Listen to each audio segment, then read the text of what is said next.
Hey, welcome everybody. It is Wednesday, 7 o'clock. Time for Sci-Fi Hello. Detail. And we are wrapping up our little, I guess, mini series on Indiana Jones. We Yeah, kind of started it and it kind of just took it's off. been So fun. It's been really fun to go back and check out yeah, these movies again. right. It has been. So we're gonna combine Crystal Skull and Dial of Destiny, the last two that Yes, were trying to hit made them both tonight. in one show, since we didn't really have a lot on either or both, however you want to look at it. But I think before we get into that, you must have news. I have news. I have news.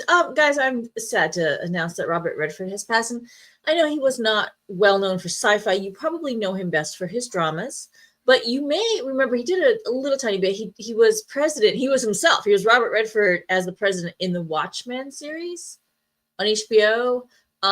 He did a sci-fi movie called The Discovery back in 2017, and he did show up real quick in Captain America: The Winter Soldier. I personally loved him in Sneakers. I know Sneakers isn't truly sci-fi, but I would love to do Sneakers sometime in the Sneakers was show. a good movie. I do recommend Sneakers. It was fun. I wonder. I'd have to rewatch it. I wonder if it is a bit dated because that was all about technology and stuff like that, and that was pretty. It's probably over 20 years old now at least. Didn't the answering machine feature prominently? He had like an answering machine on his desk, and didn't Yeah, that I don't feature? remember. I haven't seen the movie in decades, so Yeah.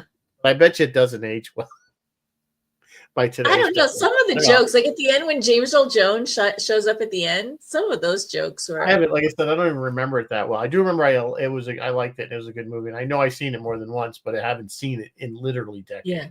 Oh, I love that movie. So, It just had a real good vibe to it. Just yeah, it was good.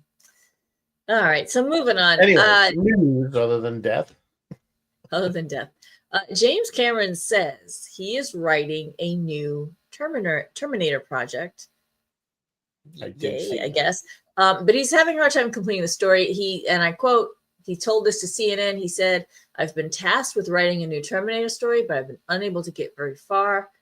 I don't know what to say that won't be overtaken by like real events. We're almost living in science fiction right now." James Cameron, you're not wrong. Definitely a bit Orwellian for sure. It is definitely a bit Orwellian. I don't know where he would go. We already the whole Skynet thing. Like I'm perpetually joking. Do you want Skynet? That's how we get Skynet with every new AI thing that comes out. So I don't know. He kind of has a point. Like where's he going to go? Like where does he go with it now? Yeah, I don't know. I think, and that kind of reminds me of the joke from Deadpool Wolverine, where he's like, "They're gonna make you keep doing this till you're in your 90s. You're in your 90s," and there was just a meme recently about something else. They were bringing somebody back, like Patrick Stewart still doing stuff till you're 90. You're gonna do it till you're 90. And I know, and right, if he does do it, does he bring back Arnold? Like, how does that? Yeah, I don't know. Well, you could, I guess, but you'd have to do a lot of new stuff. I mean, you couldn't have him. Yeah, I don't know. Yeah, I wonder if that franchise is. Yeah, where do you go with it? Maybe what they should do with it is show after Skynet kind of blows up. Yeah, how do the humans take back? That's called the Matrix. Well, like start from that point and like how it all went bad. We kind of saw a little bit of that in T2. And then trying to stop it, but maybe after it's already happened, how Sarah does her thing, and you know what I'm saying, that kind of that gap in there. So I don't know. Maybe that's, I don't know, just spitballing. Yeah, I don't know. James, I wish James Cameron. I hate prequel stuff. Yeah. Yeah. I don't know. I do want him to kind of take it out, not prequel, but hey, I don't know. It's his call. It's his baby. I mean, what was it, the movie that the last one that, I don't even know. I can't even keep track of them. Don't they basically go to the future and get rid of the Skynet? Isn't it one of those movies? They basically get rid of it. So now it's not Skynet, but I'm sure AI has a way to like save itself if we unplug it, and then it. Well, that's the thing. It goes anyway. It's kind of like, remember the Lawnmower Man? Yeah. Oh, yeah. We need to do that movie one of these nights. Yeah. So that one, you just went into the internet, disappeared. Yeah. So Anyway, what else we got? There's an animated show called Pantheon where they do that. Number 3, the 2025 Emmys came and went, and Severance walked away with 8 out of its 27 nominations. The crowd favorite was Stephen Colbert. You go, Stephen Colbert. But the win of the night, the one that I want to talk about, went to Dan Gilroy for Andor. He got Best Writing for a drama series. The episode in particular was Welcome to the Rebellion, which the crux of that episode, that's the episode where Mon Mothma gives that amazing speech to the Senate before she's whisked off to hiding with the rebellion. Andor season 2 won a total of 5 Emmys, including Best Editing, Best Visual Effects, Best Costume Design, and Best Production Design. And of course, this writing one that I just mentioned, out of its 14 nominations. You go, Andor. Very proud of you. And I think I want to go back and watch it all again. Take note. Take notes. I mean, what did they do right there? You know what I'm saying? Yeah. The whole thing was just so amazing. It made me want to watch it again. I did just recently rewatch it. Yeah, and you pick up more stuff all the time. You know, little stuff that you missed the first time. Oh yeah, all the time. But Mon Mothma's speech was great. But I thought the speech that should have got it was the other kid's speech. The kid that got killed. Oh, the kid, his manifesto. They were kind of reading it again. Yes. And you hear that again. You hear the one Empire guy listening to it. At the end. The guy that ends up killing himself. Yeah. Yeah, he ends up because he realizes that the genie's out of the bottle. Yes. They kind of allude to that. It's like it's going to get. You can't stop it now. It's out there, and So I love that. I love that twist that here we have this kind of like this geeky, quiet kid who really didn't look like he was fit for combat, and yet he's the catalyst almost for getting everybody behind the rebellion, basically. Yeah. The other thing we quote a lot in our house is the line about you're making me use. How does it go? Hola, Pablo Flamenco, if you're listening, type me out that line. It's like you're making me use the tools of my enemy. And I hate you for that. It was something like that. It was such a good line, but it's like how we feel now, like how we feel in real life now. You're making me use the tools of my enemy to fight back against you. It just the whole thing. I may do a little rewatch of that one. It's just it's worth rewatching. Like I said, I almost started it right after it ended. I started back at the beginning again, and because it's really there's been some really good videos. There's one, I don't know if you ever watched this guy. He's kind of funny because he's always like kind of negative. So take that with a grain of salt. But he goes by the Critical Drinker.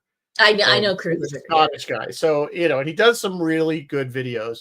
Sometimes he's a little too harsh on stuff, but he's usually pretty much nails the right on the head because some of the stuff he's been saying is like TV kind of sucks right now, and it's not that the shows aren't good. It's that we have to wait. We get 8 episodes, and then we got to wait 3 years to get more. I ever agree with that. And he's so right. He goes, we become completely divested in these shows. We don't even care because it's been so long. We don't remember what happened. We don't like. He said he had a great point. He's like, back in the day, he kept using shots of Stargate SG-1, but I think any of those shows from those late 90s and even early, when we got 25 episodes, and they were once a week, and you got to watch the episode. You look forward to watching the episode, and you remember the plot as it went along. When the season ended, you only had like 3 or 4 months before the next season started again, the new season. So it was like, it's still fresh in your head. You were still talking about the end of the last season. Now you're getting excited about the new season. So you kind of it was always fresh. And he has a really great point. Now it's like, I couldn't even tell you what happened at the end of the last Stranger Things. Yeah. Couldn't tell you. Same thing that happened with Game of Thrones. I ended up having to watch usually the last few episodes of a season to remember what the hell happened so that when we get to the new, because the recaps they give you stink. Yeah, they're horrible. I have to go back and either watch the last episode to try to remember. So, I don't, why is this? Why does it take them so long, years to produce 10 episodes? I don't know. The first time it really happened, where it was a long gap, was The Sopranos. And we were all like, what the hell? And we all thought, well, that's an aberration. That'll never happen again. Yeah, and now it's Sopranos at least used to be like 15 episodes. Yeah.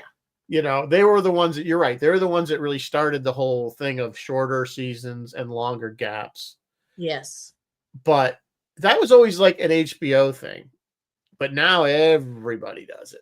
And it's really the one show I will give you that is at least not doing it is Only Murders in the Building. Which if you don't watch that, you should. It's Yes, really I love Murder. It's a I very love it. I clever love it. I show. haven't It's seen fun. this It season doesn't yet, take but a I lot of love brain it. power. Yeah, it's very good. It's you guys don't know it's Steve Martin It's, and Martin Short Martin Short and I and can't Selena think of her name. Gomez.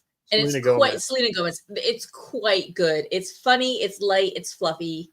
You don't need a Yes, lot of we know brain it's about power, but murder. it's really entertaining. Like So, but they will put out. It seems like at least we're getting them once a year, if shorter than that. yeah, they're cranking right along. Yeah, They're on season 4, I think now, 4 or 5. yeah, And 4 or 5. But Rizzo, you and the critical trigger are absolutely right. They just this shortened season bullshit is not working, and it's not working in a lot of ways. Because the other way I'm thinking of is the Strange New Worlds way, where it's like, no, we're not going to sing because you only have 8 episodes, and we're yeah, not the only people who think he had a whole episode on. That's like making the Yeah. rounds. That philosophy is making the rounds, and I'm seeing it in He other did an Star episode Trek. on that, and it was basically what I've been saying all along: is Yeah. you don't have the time. See, to he put must have these been watching us, episodes in and there. then he picked up on it. Yeah. Yeah, that's why he watched our show. That's what it was. Yeah, that's what it was. He watched us, and now he knows. Just super quick, I want to loop back to the Andor. The line that I'm thinking of that I love from Andor that I use a lot now is, "I'm condemned to use the tools of my enemy to defeat them. I burn my decency for someone else's future. What did I sacrifice? Everything." And that's a line from Skarsgård, Stellan Skarsgård, whose character? What's his name? Whatever, you guys know who I mean. Just no, amazing, well-deserved Andor, good for you. Yeah. Moving on. Finally tonight, short seasons exhausted writers and actors. I would say no. The reason, at least that's not. I don't buy that because you got people like Taylor Sheridan who's pumping out enough shows for Paramount. When you look at all the shows for Paramount, they're all Taylor Sheridan, written by Taylor Sheridan. Yeah, that's a really good point. And it's all the actors, we're always getting new actors. I mean, the actors are not, we're always getting new actors. People are coming in and going. Yes. It's not like we're dealing with the same. So, no, I don't think that's it. I don't know what it is. I don't know if it's the cost of production and I know it's much more competition. When you had 3 networks and that's all you had to watch, they had to put something on. So now it's all competition to get your dollars for those subscriptions. And I get that. That's true. That's true. And I guess the cost is, they're spending, but the joke was, like Disney spent how much on the Acolyte? It was like what, $26 million or something ridiculous. Scats. And they did Andor on less than half of that. Yeah, exactly. So and everyone was like, "Where did the money go?" Like, why did they give her a blank check? And yeah, people were getting so upset. Like, where did all the money go? What the hell? Like, well, that's what they're all claiming. The people that enjoyed it are claiming, "Oh, it was because of fans' negative, toxic fandom that got it canceled." I'm like, no, it got canceled because nobody watched it because it wasn't good, and they spent way too much money, so their return on investment stunk. And they only care about return on investment. They don't really care what the fans think, as long as they're making money. They don't care what the fans think. All they care about is return on investment, and it wasn't there. So, guys, when it comes to show business, and I really, I love the show part of it, but it's the business. It's a business, and we got to remember that all the time. And I know, guys. Well, next time you got to put being sarcastic because we can't pick up. Yeah, I suppose. Can't pick sarcasm from text. So anyway, all right. Anything else tonight? Let me wrap it up. Star Trek. I got one more piece of information here. Star Trek. Guys, is it now official? Star Trek and Doctor Who, they're in the same universe. Is it official now? Maybe, possibly. At one point next week, before we do V for Vendetta, we will do a super fast wrap up of Star Trek Strange New Worlds this past season because the last one just aired. At one point in this last episode that just aired, the season finale, the engineer Pelia, played by Carol Kane, reveals that she once went on some adventures with a time traveling doctor, which everyone thinks, okay, maybe it's Doctor Who. Well, you also, if you were looking in a previous episode, season 3, episode 6, it's the sea lion who ate its own tail. If you look real close, you see a teeny tiny TARDIS right behind the Enterprise, right after it's swallowed by that scavenger ship. You gotta look. Is it just a nod to Doctor Who? Yes, probably. But in all seriousness, Alexander, what's his name? Goldsman said. There have been comics, I believe. Crossover. Yes, there have been comics that's crossover. He said, we always dreamed of a crossover. We talked about a crossover. I think if it was up to Russell T Davies, we would have had it. It would have already been done. So, yeah, guys, is this going to happen? I don't know. I don't think so. Do I want it to happen? No, not really. I don't really think so. Not with this current crop of the way they're. Not with this current crop of writers. You know, I don't think they can do it justice. The other thing, I was watching it the other day, and it dawned on me because it was Scotty and Kirk together, and I'm like, you know what's also not lining up? Scotty was always much older than Kirk, and clearly in this timeline is not the case. He is much younger than Kirk, because if Kirk's already almost a captain and Scotty's only an ensign or something at this point, or barely a lieutenant, or they're close in age, but clearly on the original series, Scotty was at least 10 years his senior. Yeah, that's true. That's a good point. That didn't jive with me either, but that's minor because clearly this is. Yeah, I mean, of all things I'm going to get mad about, that's not going to get mad. It's just something I thought about the other day. Yeah, wait a minute, Scotty couldn't be younger than Kirk. Anyway, it is what it is. We know. It is what it is. We're gonna cover Strange New Worlds with Phil on the show. That should be interesting because he's yeah, it'll be you and me. We'll put up the 3-minute timer and we'll just blow through. We'll put Phil in the bullpen. We'll put Phil in the bullpen. Poor Phil. All right. Well, he loves it. He loves all that stuff. The musical episode, and we tried not to hold that against him, but it's really hard not to. All right. Oh, poor Phil. All right. Do we have a drink while we're drinking? Oh yeah, I had a drink. We have a drink. I actually found one that fit, and this is of course from the most current movie, and it's the Antikythera cocktail, which remember that was in the Dial of Destiny. That was the thing they were looking for underwater. So basically the other half of the dial. Yeah. So risky, overproofed rum, which is basically, I believe, 151. Almond liqueur, coconut water, pineapple juice, lemon juice, peach bitters. I'm not sure what that is. I've never had peach bitters.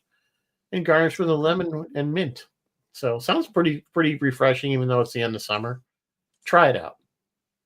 All right. So check it out. Could be good. Could be good. So anyway, all right. So we're going to start with the fourth installment of the Indiana Jones series, which was 08's Kingdom of the Crystal Skull. Yes. This takes place in, I believe, the 1950s, right? 50s. Yeah, and this is the one thing I'm going to give him credit for. The first 3 movies were a nod to the serials of the maybe even the late 30s, but mostly the 1940s. And admittedly, this is a nod to the B sci-fi movies, maybe C or D level sci-fi movies of the 1950s. So good for you. You tried real hard. I'm going to give you credit there. Now let's talk about the movie. So, yeah. So we start out, interestingly enough, in Nevada and at Area 51. I don't know if they actually say it's Area 51. They don't say it, but you have to. Yeah, you imply that that's where it is. And we're back at the warehouse where the Ark of the Covenant has been relost, we'll call it, or stored. It's tucked in there. You get a glimpse of it. That we went there, and of course they had to show that it was there by, at the very end of knocking its box open. They had the box, and you could see there it is. And we didn't know it was in there somewhere. It wasn't not necessary to ever see it. We know it's in there. There's a lot of suspension of disbelief in this movie, more so I think than the usual for an Indiana Jones movie. I found it ridiculous that this thing was so magnetic that he could throw up, shotgun, whatever the hell he was tossing into Yeah, the air, and and it did would you float along. notice There was so much magnetism. It's like if so much it was magnetism and the that lights were strong, leaving? if it was But did that you strong, notice? then yeah, there would always be something Yeah. Did you drawn notice to the it. magnetism was like sometimes delayed reaction magnetism? Like it Well, it only also worked when was they wanted it to. selective. It also only drew, sometimes it would grab things and only, at certain times it would work and other times it wouldn't work on certain It was objects. So not consistent. that's It was why I not a thought that consistent was kind of magnetism. a stupid thing, but whatever. So it's based on, of course, you guys, I don't know if you know the crystal skulls that do exist in the world.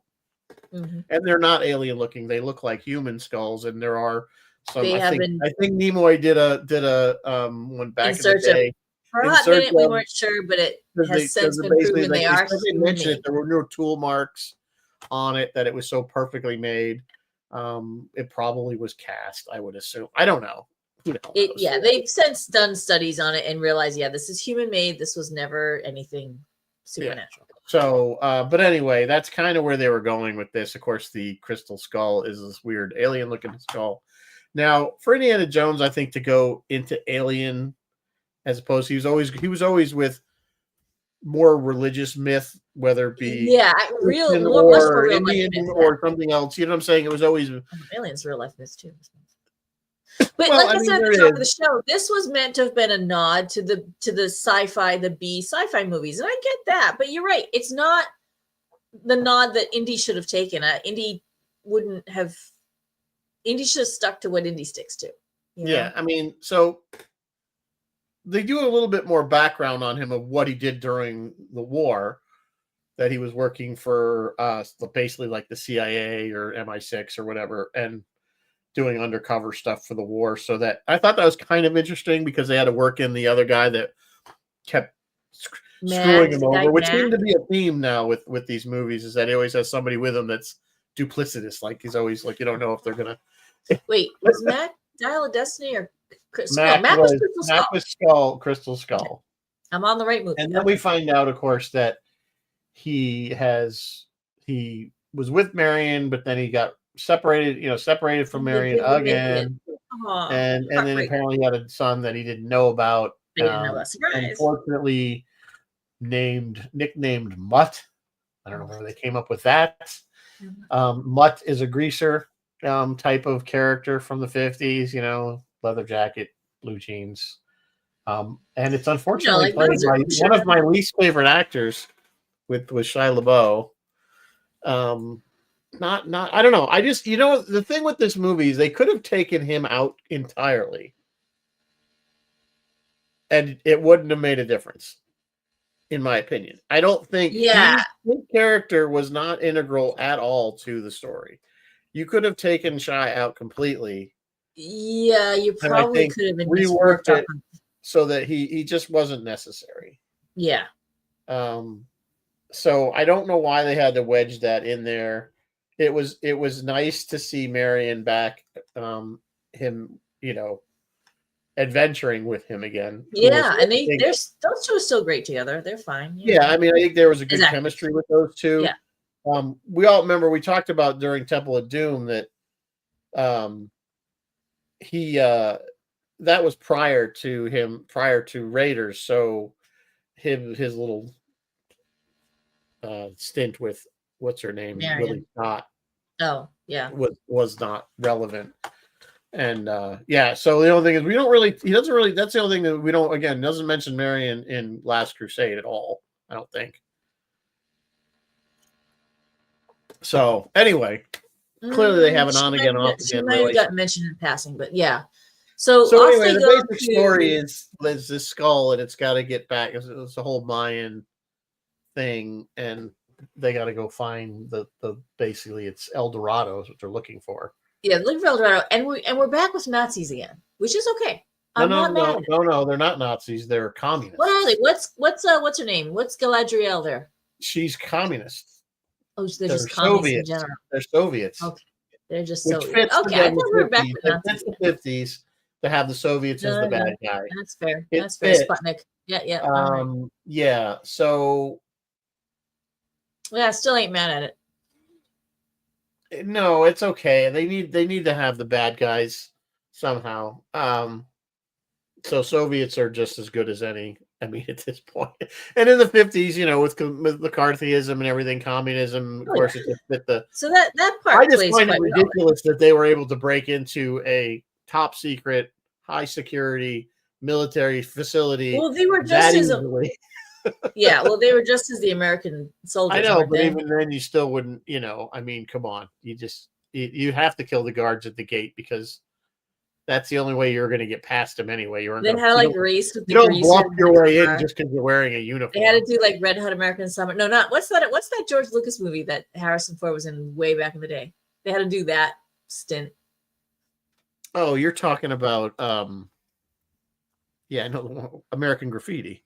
American Graffiti. Yeah, they had a little American Graffiti moment where they're racing with the car. Yeah, in the beginning. Yeah, it starts out. And in fact, at first I thought when I first saw that movie, I thought the kids that were in the hot rod were going to end up being the Russian agents, and they were messing with the Americans to get them, and then eventually cause them See, to that would have crash. been a better twist.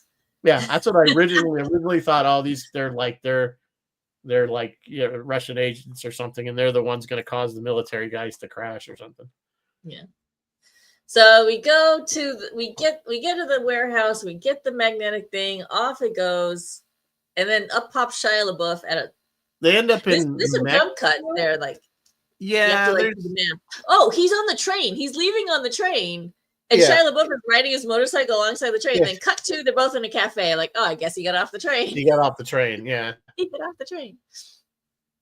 So yeah, it's like I said, you could have took him out of it, rewritten a few things, and I don't think we didn't need him. He just was angry a lot of the time, and yeah, it was like he was just an annoying character. Yeah, and of course, we don't find out that he's actually his son, although you probably already figured it out as soon as he shows up.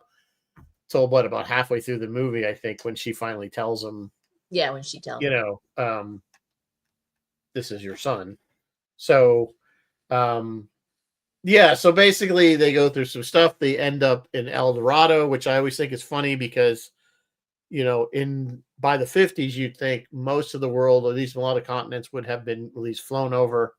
And somebody would have seen the lost city sitting there. In the 30s, you could say, well, planes weren't. But by the 50s, we were transatlantic, aircraft were pretty much a standard. yeah, we're talking about, I would think a lot of those areas would have been. If they were going to not be sci-fi movies in the 50s, they should have done Atlantis or maybe the Bermuda Triangle. Something that wouldn't have been like sticking up out of the jungle, really obviously. Yeah. So anyway, I always find that kind of funny. I'm like, there's no place on this planet that we haven't at least mapped, because especially now. Although movies do that routinely, and we always just but it's just something I always we think need of. it for the story to happen. Well, yeah, so they anyway, end up in South America, find El Dorado, because the skull has to go back into its place. They do have, was it John Hurt again playing a guy that John Hurt plays all the time? Yeah, but he did good. Crazy guy. It's like John Hurt's thing. So he's okay with John Hurt. Well, I'm okay with him. I'm just saying I was thinking about it. I was like, he always plays the same kind of character. Maybe they should have had something pop out of his chest. Oh no, not again. I just watched Alien Earth before we did this. Last episode. I haven't watched the current one. So anyway, so they get the thing back in place, and of course, once that happens, all hell breaks loose.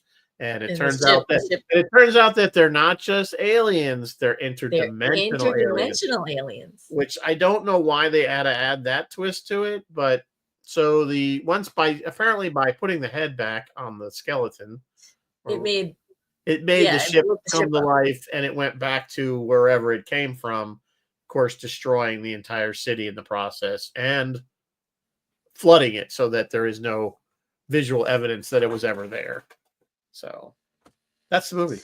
And it's only John Hurt's back to normal again, like he said. And that's somehow after, because it was the skull that made him, because of the skull, if you look at it too long, made him all like to talk to you or something, and makes you. So he was crazy. So the pros to this thing is it diddy bops right along. It doesn't dawdle. It goes right along. It's got a couple of fun moments. I mean, it's got some very classic Indiana Jones moments. There's a lot of chases and Like these movies are chases upon chases upon chases upon action sequences over and over and over. That's why we go. We're not there to. That's why we go. They aren't supposed to be deep thinkers. Yeah. They are. The action is good. This movie was not received well. I don't know what it did financially as far as what it cost. Oh, I have it right in front of me. It did cost 185 million and it grossed 786 million. So about 6 times what it cost. That in Hollywood is a hit. And we were all kind of hoping, because Harrison, he was probably in his late 60s, something like that, when he did this film. Somewhere in there. I don't know when he was born, but he was born in 1930. Was it 1942? I think he was born. So yeah, so he was my mother. So now. So he was probably in his 60s because this was almost 20 years ago. This was 2000, or was the date on this thing? 2008. 17 years ago. 17 years ago, yeah. Yep. So he was probably in his 60s. So he was still able to, so when we get to the next movie, which was only 2 years ago. Yes. He's clearly much older, but they did a really good job of even de-aging, I think. They de-aged as the older version. Some people complained a little bit about Uncanny Valley, but I thought he looked pretty good. Just before we start with the next one, the budget of this next one was somewhere between 295 and 387. They haven't pinned that down. It only made 384. This one, Dial of Destiny, is officially a flop. So let's dive in. Oh, all right. We're only going to give this one 10 minutes. No. It's only 7:30. We got a good half an hour to go here. Anyway, we can go to Dial of Destiny. We can compare and contrast. So we did about 15 minutes. This movie also got a lot of people didn't like for some reason. I didn't really actually mind it. I think I was like, do we need another Indiana Jones movie? Of course, now we're up to the late 60s because it pretty much starts with the moon landing, or at least reference to the moon landing. Yeah. We don't see that, but we know that it happened parade day, right day in the middle of the parade, and it starts actually with them during World War II and him on the train with the Nazis. Oh yeah, there's a flashback. And I was gonna say, what is that actor's name? This is the first movie though that we see where we have that pre-Indiana Jones, like in the first movie we saw him trying to get the fertility idol and he loses it, and then in the second movie he was supposed to get the diamond for the Nurhachi and he loses both of those, so he doesn't end up with either one of them at the end of that sequence. And then in the Last Crusade, he gets the cross of El Dorado or something or whatever it was. Yeah. No, he gets the cross and he loses that, but they take it away from him. So I don't know, what was Crystal Skull? Did that start? That didn't even start with him. I guess he was already in trouble at this point. That movie didn't have the little story, if you will. No, but this movie, they have the pre-story, but he actually finally ends up with the thing, something. He actually gets away with it. So, anyway, the basic plot is that this is about Archimedes, and I like this plot better than.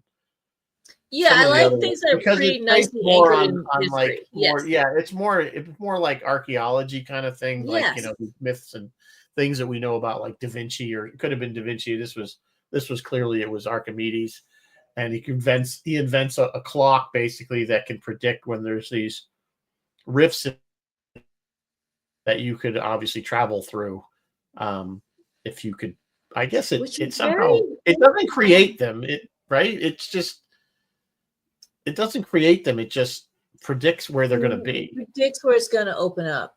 Yeah. So theoretically, you could use this to travel around in time. The Nazi guy that loses it in the beginning of the movie, played by our good friend from Rogue One there. I got to get that up. What's his name? Who are you looking for? I'm on the wrong movie. Oh, Toby Jones? No, the No, Nazi? no. Mads Mikkelsen. Yeah, Or yeah. yeah, Mads. So Yeah, it's Mads. he's been in a ton of stuff.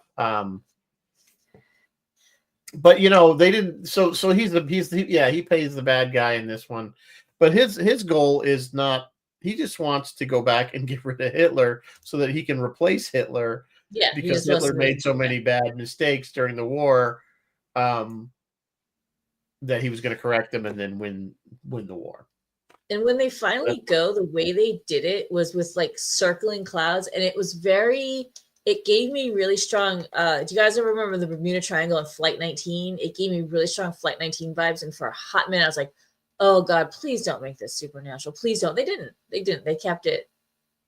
I mean, there may have been some woo-woo stuff going on there in order for them to travel through time, but they kept it. Yeah, well, actually, the transition, the only thing was like they went through a hole in the cloud and it went from They went through a hole in the clouds, yeah. They went through storm to sunny day, and then for some reason it killed the engines on the airplanes that they were flying. But they were able to restart them, so you know, whatever. That was just for drama, I think. Yeah. The other thing I thought was so stupid is why were they flying? So we're already kind of jumping to the end of the movie because what happens is they get the dial, the guy uses it, they figure out that, but he doesn't. Apparently, Indy at the last minute figures out that the dial didn't take into account continental drift for whatever reason. Yeah, so he went to the wrong. Yeah, his calculations are wrong. So they don't go back to 1938 Germany. They go back to 2,000 years. They go back to to Sicily and some big battle with the Romans and Greece, I guess it was, I think. And who's there? Archimedes. The Battle of Syracuse. And not the one Syracuse. in New York. Not that Syracuse. And who, of course, is there? Of course, is Archimedes. But once they go through and they're flying around over this battle that's taking place on ships and the siege of Syracuse, why were they flying so low that spears could reach? There was even if the first time they get shot at, when you go, okay, let's get some altitude on these idiots, because the spear's only going to go like maybe 100 feet in the air. Yeah, and at one point, one of the baddies was just like randomly shooting down. It's like, what are you doing? Don't. Yeah, the one guy with the mustache who you knew was just like the stupid, he's like shooting at him with a pistol. Here's the thing. That's what I was just like, why are you flying so low if you're literally being shot at and they're hitting you? Yeah. And then for a hot minute, you think Indy's going to stay there, but then he doesn't. So that's good. Well, he wanted to. Helena knocks him out and drags him, which was the right thing because we know if he stayed. But we all know that this already happened. Yes. In other words, it's one of those self-fulfilling loop things because they found the watch in the tomb with Archimedes, and the fact that he drew the plane on his tomb, we knew that if that wasn't foreshadowing you enough, I don't know, maybe we need to foreshadow you with a hammer because yes, they're going back in time with the plane. Here's the thing about this movie is we just skipped from the beginning basically to the end. And we skipped over so many chase scenes and underwater scenes and eels and this, and then she's fighting with the fiance and they're over here and they go over there and they have to go over. There was so much in this movie, most of which I think could have been cut out or skipped. I can't believe I'm saying it. But, and I also, the other thing, you know what, you guys, I didn't like the character, Phoebe Waller, what's her name's character? Yeah. Was she a thief? Was she was basically out for herself to make money. That's all she cared about. She didn't care about That's all she cared about. Like she was kind of doing Indiana dirty a bunch of times. Yeah, so again, like I said, just like Mac in the previous movie, she's kind of the same character where she's like helping him but then stabbing him in the back. Clearly, by the end of the movie, towards the end, she's obviously she's helping him, and she's that's her character. I mean, she was a really hot flash in the pan a couple of years ago. She had that show, and it was a good show called Fleabag. I don't know if you ever watched it. Was it Fleabag or Mrs. Maisel? I get those two mixed up. No, Fleabag. She wasn't in Maisel. Maisel was a different show entirely. To me, No, they're both the same. I haven't seen either of them. So. it's a funny show, and she wrote it, and she acted in it, but I think it gave her more street cred than she deserved. I'm not saying she's a bad actress and everything, but she was it just fine, didn't work. I I guess. agree. I don't think it would have been nice to have him had somebody that was like Short Round. You know what I'm saying? Yeah, I was thinking the same thing. Teddy, that kid Teddy. Yeah. I'm like, all right, whatever. I would greatly have preferred Short Round. Yeah, Just I mean, someone it was with a little more. I wonder life if they were blood. trying to, if this movie was a success, if they were going to set her up as the successor. You know, they love to trend to change the genders of people. Not that they would make, but she would basically take the mantle. And if they had done something, thank God, like he gave her the hat at the end, I would have vomited. Yeah. But luckily, I wonder, I wonder if that's what they were thinking. That if this goes well, she could be the next Indiana Jones. Because, obviously Harrison, but not really, because they could just recreate any Indiana Jones movie and just digitally put him in. And like I said, they've got a guy that can do his voice perfectly that's doing the video games. Jeff is saying, I liked her better as L3 in Solo. Yeah, you know what? So did I.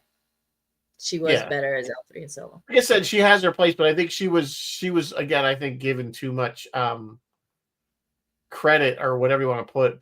The other thing that cracked me up in this movie, like you said, they're all over the place. You get somebody as great as Antonio Banderas, and he has like 4 lines, and then they kill him. Yeah, he has nothing to do, and he's just suddenly like, "Hey, my old friend," and then wait, what? He's like, backstory in this guy. Yeah, like 10 minutes later, he's dead. Yeah.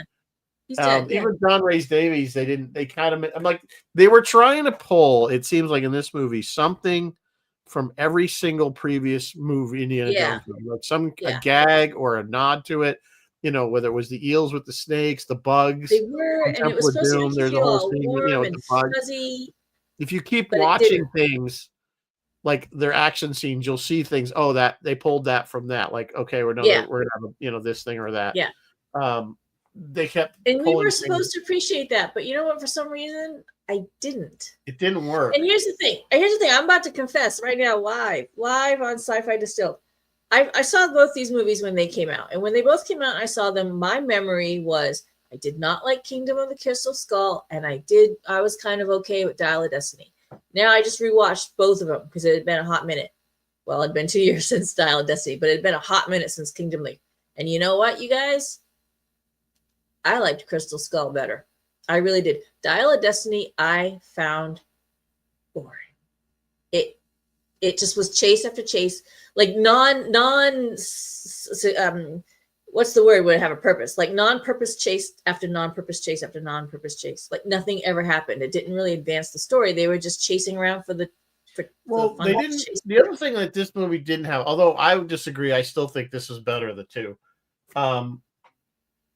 The other thing I think that this movie lacked, and so did Crystal Skull, was the puzzle part of, where he was trying to figure out what things, like they did it. Those scenes were there. I saw them. They were there. They weren't. They were too brief. Like it wasn't. There was no. They were brief and not clever enough. They found the tomb very quickly. That was like there was no challenge there. You know what I'm saying? The tomb of Archimedes, what they were looking, so they look for the other half. The thing where he's like, "Oh, Archimedes like water displacement." Then I perked up, because here's the thing, guys. If I'm watching a movie home and I pick up my phone and I'm on my phone, that's bad.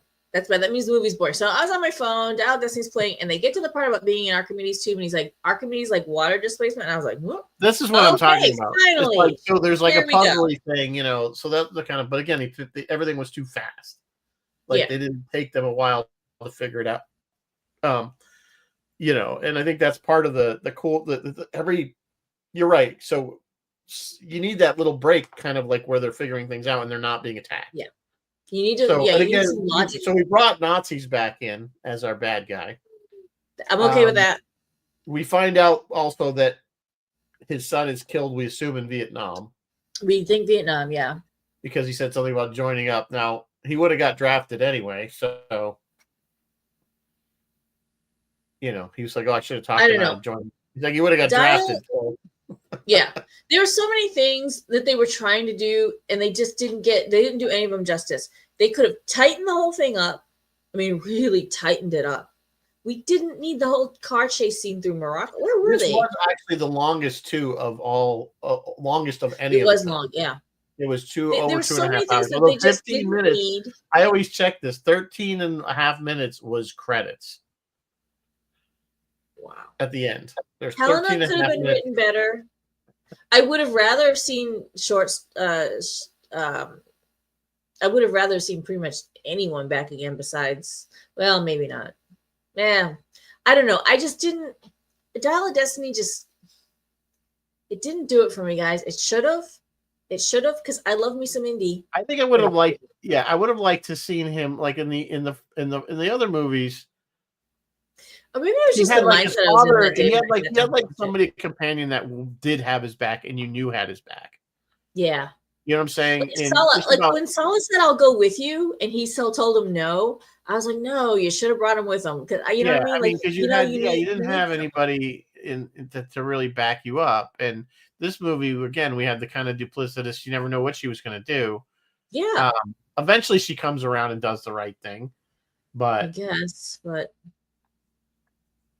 I don't know. I mean, just from an entertaining, I found this one more entertaining than Crystal Skull. I mean, but whatever. I thought Crystal. It You wasn't know like what? the This first Crystal time I Skull watched moved it. I right guess along. I had already heard.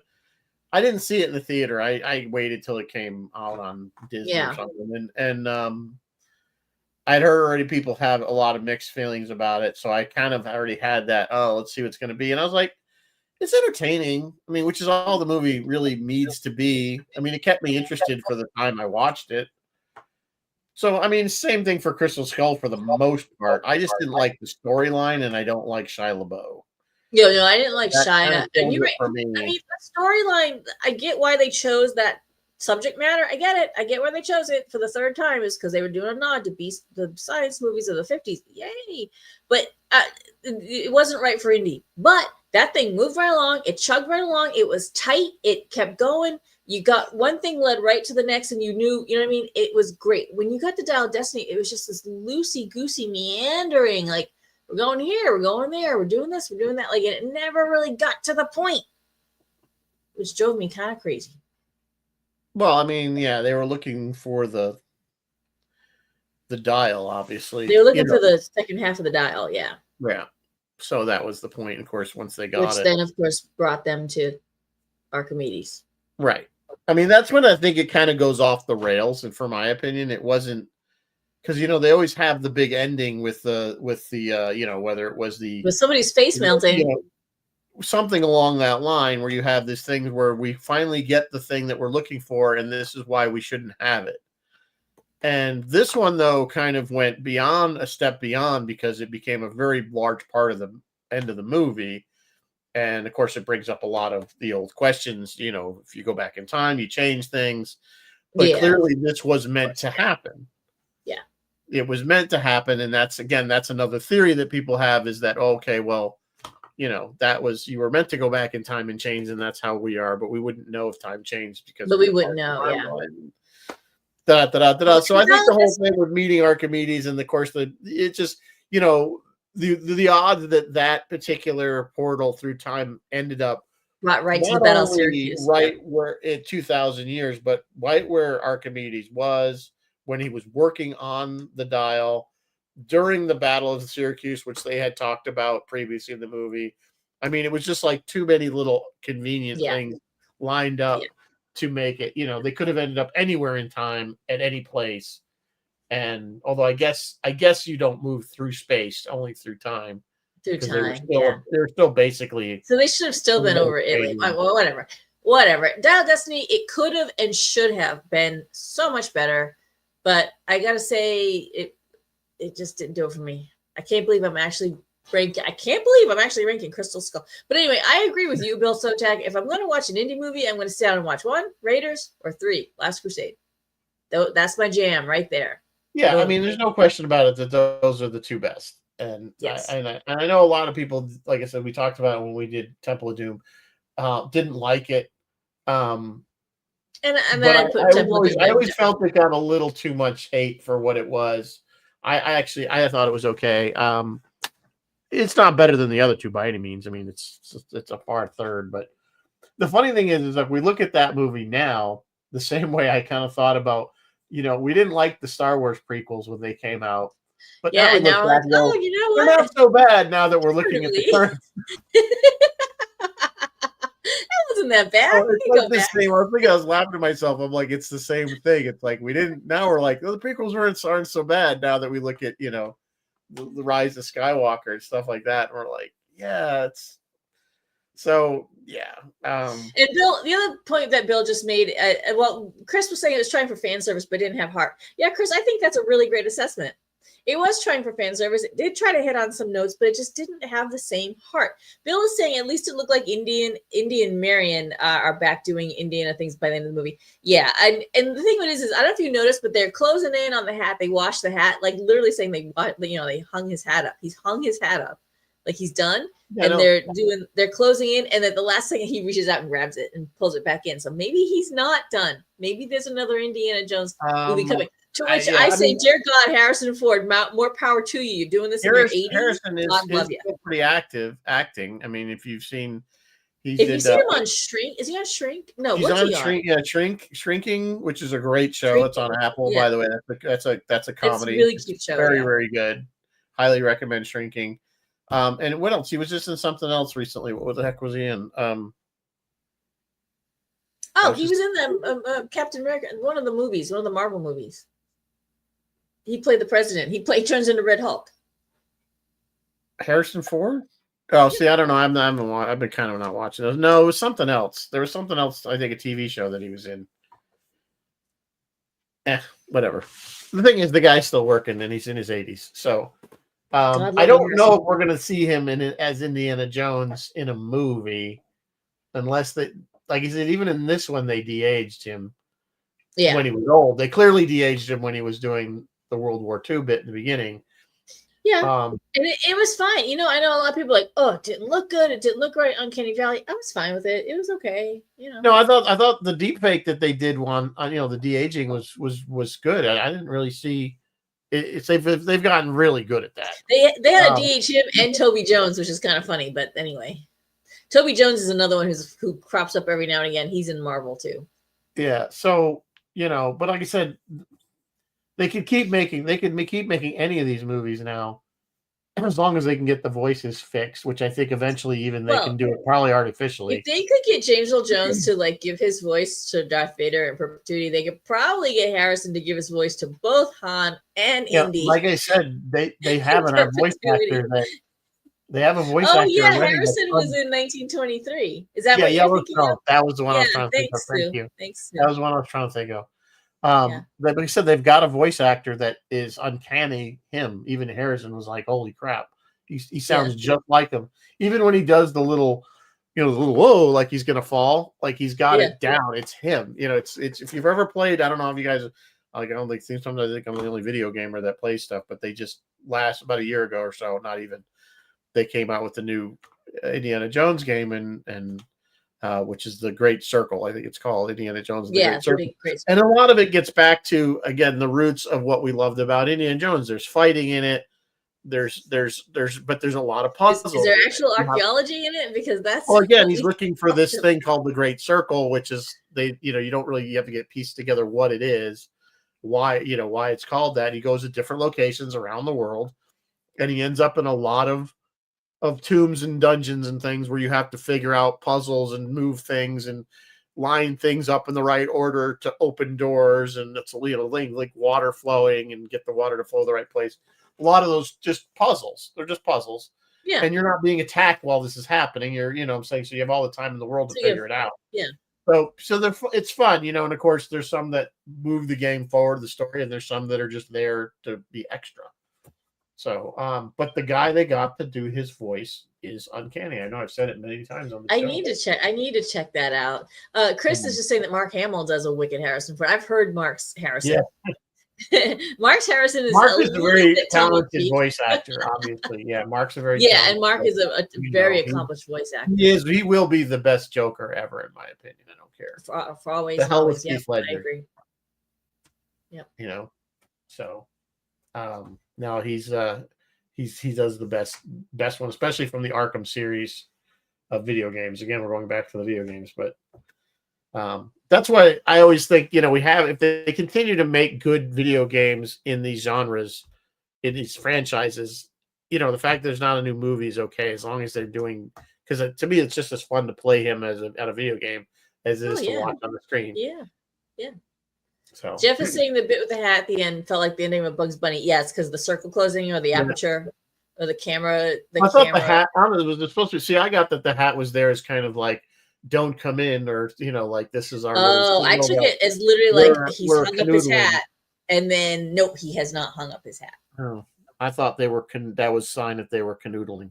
I don't know. You guys can type in the comments which one of us you think is right, and let me know if you disagree and you think Dial of Destiny was the bomb.com. Let me know. I want to know. Good. I mean, I don't really think you don't have to back off your love of Dial of Destiny just because I found it boring. I have the attention span of I think to find it boring, I think is kind of an extreme.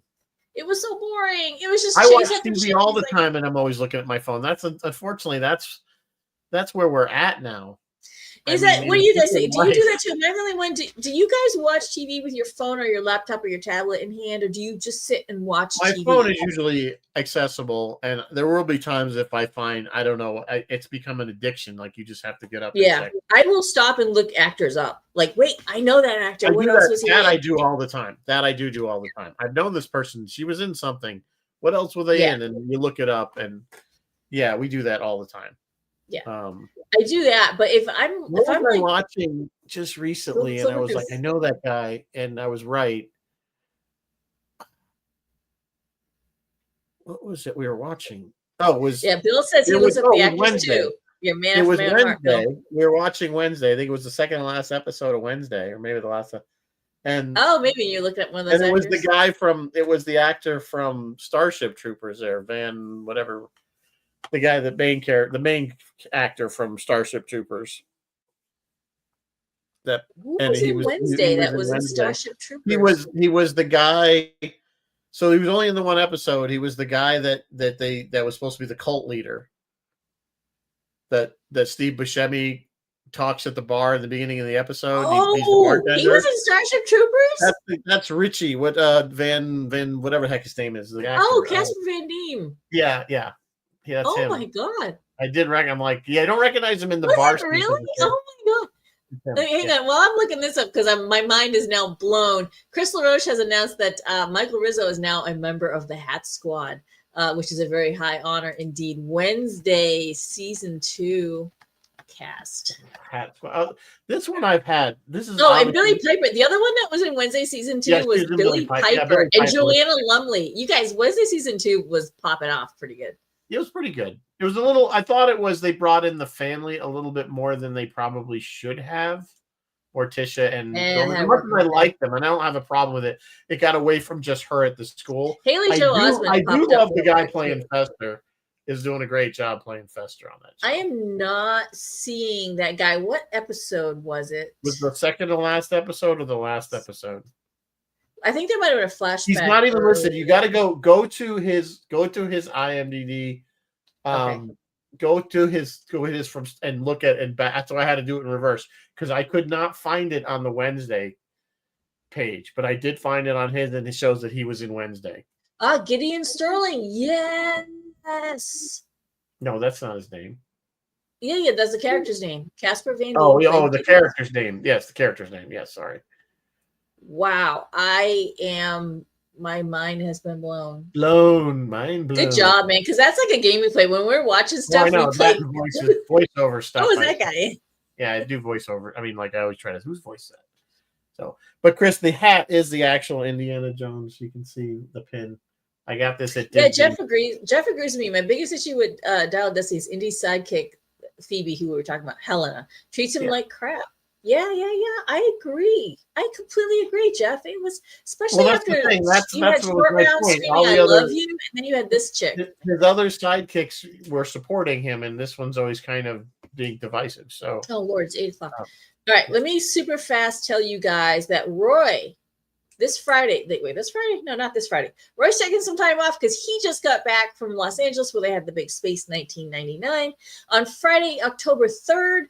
They're doing They Live, the 1988 cult classic horror film. They live. And Phil will have Derek Schulman from the legendary progressive rock band Gentle Giant on Captain Phil's Planet tomorrow. And he's also doing a yard sale. He does yard sales, and because he sells stuff and he has an eBay. You know, Phil, you should give me your eBay and I should put it up for people.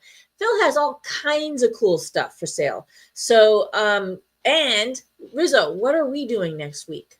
We're gonna have Phil on. I think we already said it, but we're gonna have Phil on, and we're gonna do V for Vendetta. We're gonna do V for Vendetta, which isn't really sci-fi, but it's sort of dystopian. It's kind of dystopian, yeah, not truly sci-fi, but very dystopian. I'm feeling like we could all use a little inspiration. If Endor wasn't inspiring enough, maybe V for Vendetta will inspire you. So yeah, so that's when Phil wanted to do, and then I don't know beyond that we're gonna be close to. And then it's October, guys. Yeah, so we're definitely gonna do some. So excited for Halloween. Fun Halloween type. We're gonna do some Ghostbusters 2 for sure, and then beyond that, I don't know what we're gonna do. Yeah, I don't know what else we're gonna do. Rizzo, here's the thing: Rizzo loves Ghostbusters 2, and all the rest of us are like Ghostbusters 2. I don't love it more than the original. You said you quoted it all the time. I do quote it all the time, but love is a strong word. I mean, I don't. Really I think it gets a lot of harsh. Ooh, they're excited about V. Bill says it's a good movie. I just think it gets a lot of harsh criticism it doesn't deserve.